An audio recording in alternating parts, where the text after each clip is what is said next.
Hi అండి. అందరు ఎలా ఉన్నారు? బాగున్నారు కదా? ఈ చలికాలంలో చల్లగా ఉండే క్లైమాట్‌కి ఈవినింగ్ టైము మనం వేడి వేడిగా ఆనియన్ పకోడాని చేసుకొని తింటే ఎక్దమ్ సూపర్ ఉంటుంది. సో, ఈ ఆనియన్ పకోడాని ఎలా చేయాలో నేను మీకు చెప్తాను చూడండి. ఈ వీడియోలో బేకరీ స్టైల్‌లో ఎట్లా చేయాలి, ఇంట్లోనే ఎలా చేయాలో నేను మీకు ఈ వీడియోలో ఇప్పుడు చెప్తాను. దానికోసము 2 కప్స్ శనగపిండిని తీసుకోండి. ఓకే. నెక్స్ట్ ఆనియన్స్ మీడియం సైజులో కట్ చేసుకోవాలి. ఎలా అయితే నేను కట్ చేస్తున్నాను ఆ విధంగా. నెక్స్ట్ అల్లం వెల్లుల్లి పేస్ట్, ధనియాల పౌడరు. ఓకే. నెక్స్ట్ 1 కప్ కరివేపాకు,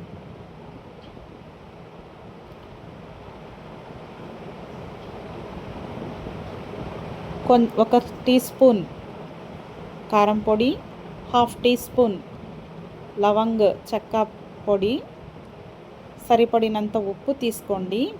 ఒక 2 పచ్చిమిర్చి, కొంచెం జీలకర్ర, కొంచెం వాము తీసుకోండి. సో ఏమేమి ఇంగ్రీడియంట్స్ కావాలో నేను మీకు ఇప్పుడు చూపిస్తున్నాను, ఒకసారి చూసుకోండి. ఓకేనా. ఇప్పుడు మనం శనగపిండిలో ఎంత సరిపోతుందో అంత సాల్ట్ వేసుకోవాలి. ఓకే. నెక్స్ట్ 2 పచ్చిమిర్చిని ఇలా 3 పార్ట్స్గా, ఒక మిర్చి 3 పార్ట్స్గా కట్ చేసి వేసుకోవాలి. మరి సన్నగా కాదండి, 3 పార్ట్స్గా వేయండి, టేస్ట్గా బాగుంటుంది. సన్నగా వేస్తే అన్నిట్లో కలిసిపోతుంది. ఓకేనా. నెక్స్ట్ అల్లం వెల్లుల్లి పేస్ట్ విత్ ధనియాల పొడి కూడా వేసేయండి. ఆల్రెడీ దాంట్లోనే వేసి పేస్ట్ చేస్తున్నాను. నెక్స్ట్ ఒక టీ స్పూన్, మీకు ఎంత అయితే కారం సరిపోతుందో అంత వేసుకోండి. నెక్స్ట్ లోంగ్ చెక్కల పొడి వేయండి. కరివేపాకుని అట్లాగే వేయకుండా చిన్న చిన్న పార్ట్స్గా కట్ చేయండి. మరీ చిన్నవి కాదు, ఒక ఆకుని 2-3 పార్ట్స్గా డివైడ్ చేసి కట్ చేసి ఇలా వేసుకోండి. ఓకేనా. నెక్స్ట్ జీలకర్ర వేయండి. వామును అలాగే వేయకండి, కొంచెం నలిపి ఎట్లా అయితే నేను వీడియోలో చూపిస్తున్నానో ఆ విధంగా వేయండి. ఓకే.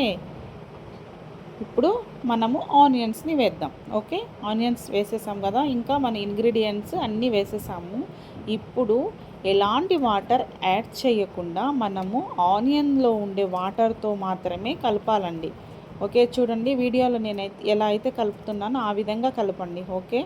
చూస్తున్నారు కదా.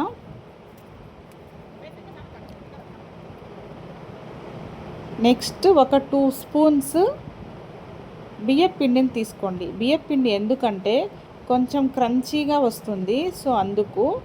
ఓకేనా. మరీ ఎక్కువ కాదండి, ఓన్లీ 2 స్పూన్స్ చాలు బియ్యపిండి. మనం చేసేది ఆనియన్ పకోడా. ఓకే. సో కాబట్టి 2 స్పూన్స్ చాలు. దాన్ని కూడా ఈ ఆనియన్స్లో ఉండే వాటర్తో మాత్రమే కలపాలి. మనం కలుపుతూ ఉంటే ఆల్రెడీ వాటర్ అనేది వస్తూ ఉంటుంది. సో చూడండి, ఇలాగా కొంచెం ఓపిక్గా చేసుకొని కలపండి.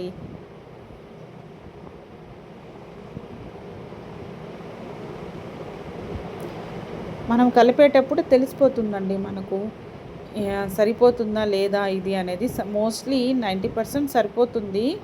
ఇన్ కేస్ ఒకవేళ మీకు సరిపోలేదు అంటే వేడిగా కాచిన నూనెని ఒక 2-3 స్పూన్స్ వేసుకోండి. నూనె మాత్రమే వేయండి, వాటర్ మాత్రం వేయకూడదు. ఓకే. నాకేమో సరిపోయినట్టు అనిపిస్తుంది, కానీ మీకు చూపిద్దామని కొంచెం ఆయిల్ వేసాను. ఓకేనా. కాచి చల్లార్చిన ఆయిల్ని వేయండి. మరీ చల్లగా ఉండే ఆయిల్ కాదు, అలా అని వేడివేడిగా కాదు, కొంచెము మీడియంలో ఉండే కాచి చల్లార్చిన ఆయిల్ని వేయండి. చూసారు కదండి, మొత్తం ఇంకా కలిపేసాను. చూడు ఈ విధంగా రావాలి పిండి అనేది. ఓకే.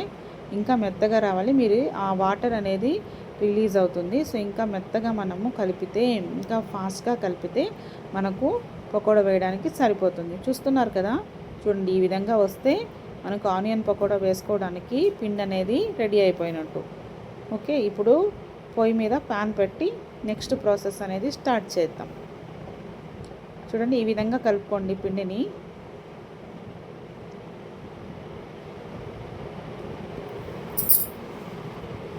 సో నూనె అనేది కాగుతూ ఉంది. మనమైతే పిండిని అంతా రెడీ చేసేసుకున్నాము.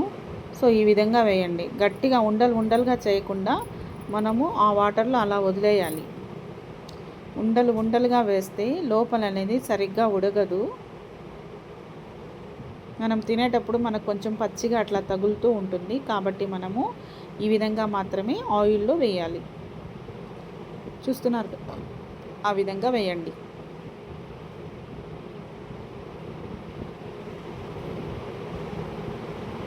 చూసారు కదా, ఈ విధంగా గోల్డెన్ కలర్ కన్నా కొంచెం ఎక్కువ వచ్చేటట్టుగా మనము